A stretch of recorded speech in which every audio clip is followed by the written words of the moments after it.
Morning my dear students. आज मैं आपको क्लास 12 मैथ का लेसन 4.4 डिटरमिनेंट्स का क्वेश्चन नंबर 2 एक्सरसाइज का लेके आया हूं। क्या दिया? Find and joint of each of the matrix 1 2 -2 -1 3 0 2 5 1 का हमको क्या निकालना है? 8 ज्वाइन निकालना है। अब देखिए 3 इंटू 3 का 8 ज्वाइन कैसे निकालेंगे, ठीक है। अब हम क्या करते हैं, देखिए हमारा मैट्रिक्स क्या दिया है, पहले यहां मैट्रिक्स लिख लीजिए। मैट्रिक्स हमारा दिया है 1 2 -2, फिर क्या दिया है -1 3 0 2 5 1, ठीक है। ये हमारा मैट्रिक्स दिया है। अब इस मैट्रिक्स से हमको क्या निकालना है? 8 ज्वाइन निकालना है। तो हम 8 ज्वाइन जब भी इसकी वैल्यू को ज्ञात करते हैं, 8 ज्वाइन ज्ञात करते हैं तो सबसे पहले हमको क्या ज्ञात करना पड़ता है? कोफैक्टर ज्ञात करना पड़ता है। कोफैक्टर ज्ञात करने के लिए हमने आपको बताया है कि यहाँ पे क्या हो जाएगा, A11 ये क्या होता है प्लस, हम यहाँ पे A12 यहाँ पे क्या लिखते हैं माइनस, यहाँ पे 1 3 ये क्या हो गया प्लस हो गया, ठीक है। ये मैं फार्मूला इसलिए लिख रहा हूं क्योंकि जब इसकी वैल्यू आप निकालेंगे तो A11 का निकालेंगे तो प्लस होगा, A12 का निकालेंगे तो माइनस, A13 का निकालेंगे तो जो आपकी वैल्यू आएगी वो उसके आगे ये चिन्ह इंगित होंगे, ठीक है। अब यहाँ पे क्या हो जाएगा A21 ये भी माइनस हो जाएगा, A22 ये क्या हो जाएगा प्लस, A23 ये माइनस हो जाएगा, ठीक है। अब यहाँ पे क्या हो जाएगा A31 ये प्लस हो गया, A32 ये माइनस हो जाएगा, A33 ये प्लस हो जाएगा। ये कैसे आया? हमने आपको बताया कि जब कोफैक्टर आप ज्ञात करते हो तो जो हमारा इवन नंबर होता है, जितने इवन नंबर होंगे A1 A2 के वो क्या होंगे प्लस होंगे सब, और जब ओड नंबर होंगे तो क्या होते हैं हमारे माइनस होते हैं। मैंने ये आपको पहले भी बताया है और हर सवाल में मैं ये लिख के देता हूं ताकि आपको जो है मल्टीप्लाई करने में, कोफैक्टर ज्ञात करने में हमको दिक्कत नहीं हो, क्योंकि हम माइनर यहाँ पे नहीं निकाल रहे हैं, डायरेक्ट हम जो क्या निकाल रहे हैं कोफैक्टर निकाल रहे हैं, ठीक है। अब यहाँ पे हम क्या निकालेंगे, सबसे पहले हमारा A11 ज्ञात करेंगे, ठीक है, 1 1, ठीक है। अब 1 1 ज्ञात करने के लिए देखिए पहला रो और क्या हो जाएगा हमारा पहला रो पूरा, पहला कॉलम, तो कितना बच गया हमारा 3 0 5 1, ठीक, इतना हो गया। अब यहां पे क्या होगा, ये प्लस होगा, ठीक है, इजिकल टू मल्टीप्लाई कर लीजिए 3 - 0 इजिकल टू कितना हो जाएगा हमारा वैल्यू 3 आ गया। हमारी वैल्यू कितनी आ गई? 3 आ गई यहां पे, ठीक। अब हमारा A12 ज्ञात कर लेते हैं। 1 2 का मतलब ये हो गया दोस्त, 1 2 पहला रो और दूसरा कॉलम, तो 2 - 2 और यहां दूसरा रो दूसरा 5 और 1। अब इसका मल्टीप्लाई कर लीजिए आप, ये कितना हो जाएगा 2 + 10, यहां पे माइनस है, इधर मल्टीप्लाई करते हैं तो माइनस होता है, तो माइनस कितना हो जाता है 2 5 जा 10 हो गया, ठीक है। और हमारा वैल्यू यहाँ पे माइनस रहेगा, ठीक है। तो यहाँ पे कितना हो जाएगा, ये जो ऐड करेंगे इसके सामने ये माइनस रहेगा, ठीक है। 2 देखिए 2 माइनस करेंगे तो प्लस हो जाएगा, ठीक है, माइनस यहां करेंगे जब मल्टीप्लाई करेंगे तो प्लस हो जाएगा, यहां क्या हो जाएगा हमारा -12 हो गया। कितनी वैल्यू ज्ञात कर लिए देख लीजिए आप, हमने इसकी वैल्यू कितनी ज्ञात की 3 0 5 1, तो यहाँ पे क्या मल्टीप्लाई किए क्रॉस, तो यहाँ ये हो गया। अब इसका करेंगे तो 2, यहाँ पे कितना करेंगे तो माइनस, हमने क्या निकाला 1 2, मतलब पहला रो और दूसरा कॉलम, ठीक है। तो 2 - 2, अब यहाँ कितना बचा 5 1, यहाँ लिख लिया हमने, मल्टीप्लाई कर लिया तो कितना आंसर आ जाएगा हमारा -12 आ गया, ठीक है। अब यहां से हम A3 की वैल्यू ज्ञात कर लेते हैं डियर। A3 की वैल्यू हमारा क्या होगा प्लस होगा, ठीक है, तो यहाँ पे कोई चिन्ह इंगित नहीं करेंगे।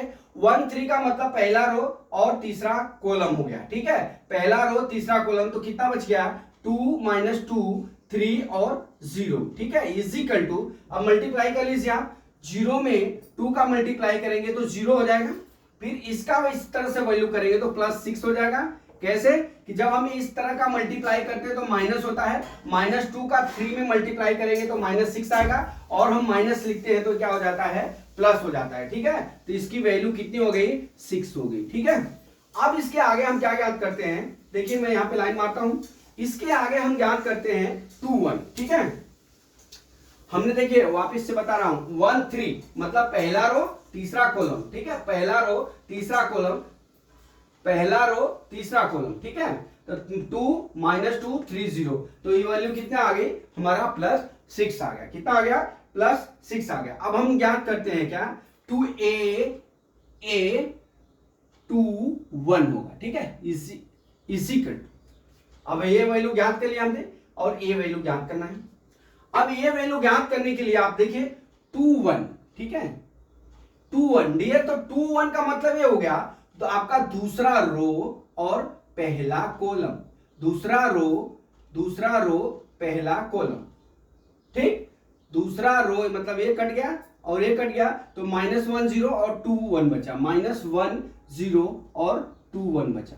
अब देख लीजिए आपका जो ये 2 1 है, ओड नंबर है कि इवन नंबर है? ओड नंबर है, तो यहां पे हम पहले माइनस लिख लेंगे, ठीक है, इक्वल टू। अब यहां पे मल्टीप्लाई कर लीजिए आप, जब भी मल्टीप्लाई करेंगे तो ये देखिए क्या हो जाएगा, ये हो जाएगा, यहां माइनस होगा, यहां क्या हो जाएगा -1, ठीक है। अब यहां पे कितना हो जाएगा, -0 हो जाएगा, 2 में 0 का मल्टीप्लाई करेंगे 0 इक्वल टू कितना हो जाएगा हमारा 1 हो गया। 2 1 की वैल्यू कितनी आ गई डियर? 1।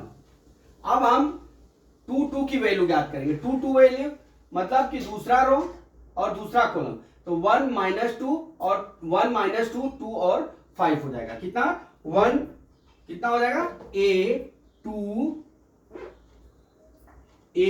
और 2 ज्ञात करते, ठीक है, इक्वल टू, देखिए ये प्लस हो जाएगा, ओड नंबर है, तो अब यहाँ पे 2 2 मतलब दूसरा रो, देखिए दूसरा रो और दूसरा कॉलम, तो 1 -2 और 2 और 1 हो गया। अब कर लीजिए मल्टीप्लाई, इक्वल टू, यहां कितना हो जाएगा 1 माइनस, ये कितना हो जाएगा 1 माइनस होता है, फिर यहाँ पे जब मल्टीप्लाई करेंगे माइनस हो जाएगा, तो हमारा मल्टीप्लाई करते हैं तो माइनस होता है, यहाँ प्लस कितना हो जाएगा हमारा 4 हो जाएगा, इक्वल टू +5 आ जाएगा। कितना आ जाएगा हमारा 5 आ जाएगा। अब देख लीजिए a2 3 ज्ञात कर लेते हैं, इक्वल टू 2 3 मतलब दूसरा रो तीसरा कॉलम, 1 -2 -1 और 0 हो गया, ठीक है। अब इसकी वैल्यू इक्वल टू गुणा कर लीजिए, मल्टीप्लाई कर लीजिए, यहां पे देखिए यहाँ पे माइनस वैल्यू होगी, माइनस लिख लिए। अब हमारा यहाँ कितना हो जाएगा, करिए 0, ठीक है, ये गुणा करेंगे तो प्लस हो जाएगा, फिर माइनस आ जाएगा, हमारा यहाँ वैल्यू होती है 2। अब यहाँ पे क्या हो जाएगा, चिन्ह करेंगे तो यहाँ पे हमारा +2 आ जाएगा, ठीक है। अब हमारा a11 की वैल्यू, a21 की वैल्यू 1 और 22 की वैल्यू 5 और a23 की वैल्यू कितना हो गई, 2 हो गई। ये हमने ये निकाल दिया, ये भी निकाल दिया, ये भी निकाल दिया, ठीक है।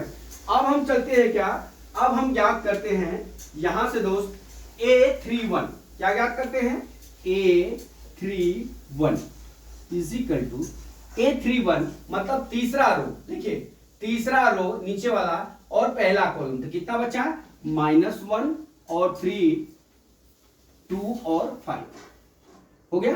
क्या हो गया, तीसरा रो और पहला कॉलम, -1 और 3 और 2 5। आप इस तरह से करेंगे तभी आपका सवाल जो है न्यूमेरिकल जो है अच्छे से जो है उसका आंसर आएगा, नहीं तो आप गलत कर बैठोगे, ठीक है। अब देख लीजिए यहाँ पे 3 1 जो है हमारा ओड नंबर है, तो अब यहाँ पे चिन्ह प्लस का रहेगा, इक्वल टू, अब यहाँ कर लीजिए -5, ये कितना हो जाएगा, 3 2 6 -6 इक्वल टू, ये कितना हो जाएगा -11 आ गया। कितना आ गया 3 1 की वैल्यू, देखिए 3 1 की वैल्यू कैसे निकाला, -1 3 और 2 5 आ गया। तीसरा रो पहला कॉलम 1 2, तीसरा रो और पहला कॉलम, तो -1 3 2 और 5, तो इसका मल्टीप्लाई किए तो माइनस आ गया, इसका मल्टीप्लाई करेंगे तो माइनस आ जाएगा, और ऐड करेंगे तो कितना आ गया, -11 आ गया। जब -11 आ गया, अब हम क्या याद करते हैं, a32 याद करेंगे जब, तो देखिए a32 3 और 2 1 2 2 5 1 2 2 5। अब यहाँ पे देखिए डियर, यहाँ पे क्या हो जाएगा, ये ओड नंबर है, अरे इवन ओड नंबर है, तो यहाँ पे माइनस चिन्ह हो जाएगा, ठीक है। इक्वल टू कर लीजिए, -5 माइनस कितना हो गया 4 ये बराबर कितना हो जाएगा -1 के। ठीक है, अब उसी तरह से A33 ज्ञात कर लेंगे। A33 जब ज्ञात करेंगे तो तीसरी तो कितना बचा 1 2 -1 और 3 हो गया। अब कर लीजिए मल्टीप्लाई, यहां कितना हो जाएगा 3 3 है, ओड नंबर है तो यहाँ प्लस होगा, यहाँ कितना हो जाएगा 3 और प्लस कितना हो जाएगा 2 इजिकल टू हमारा 5। अब यहाँ प्लस क्यों हुआ, ये यहाँ पे यहाँ मल्टीप्लाई करेंगे तो -2 आएगा, तो जब वो वैल्यू लिखते हैं तो वहां पे माइनस कर लेते हैं, तो माइनस माइनस क्या हो जाएगा हमारा प्लस हो जाएगा।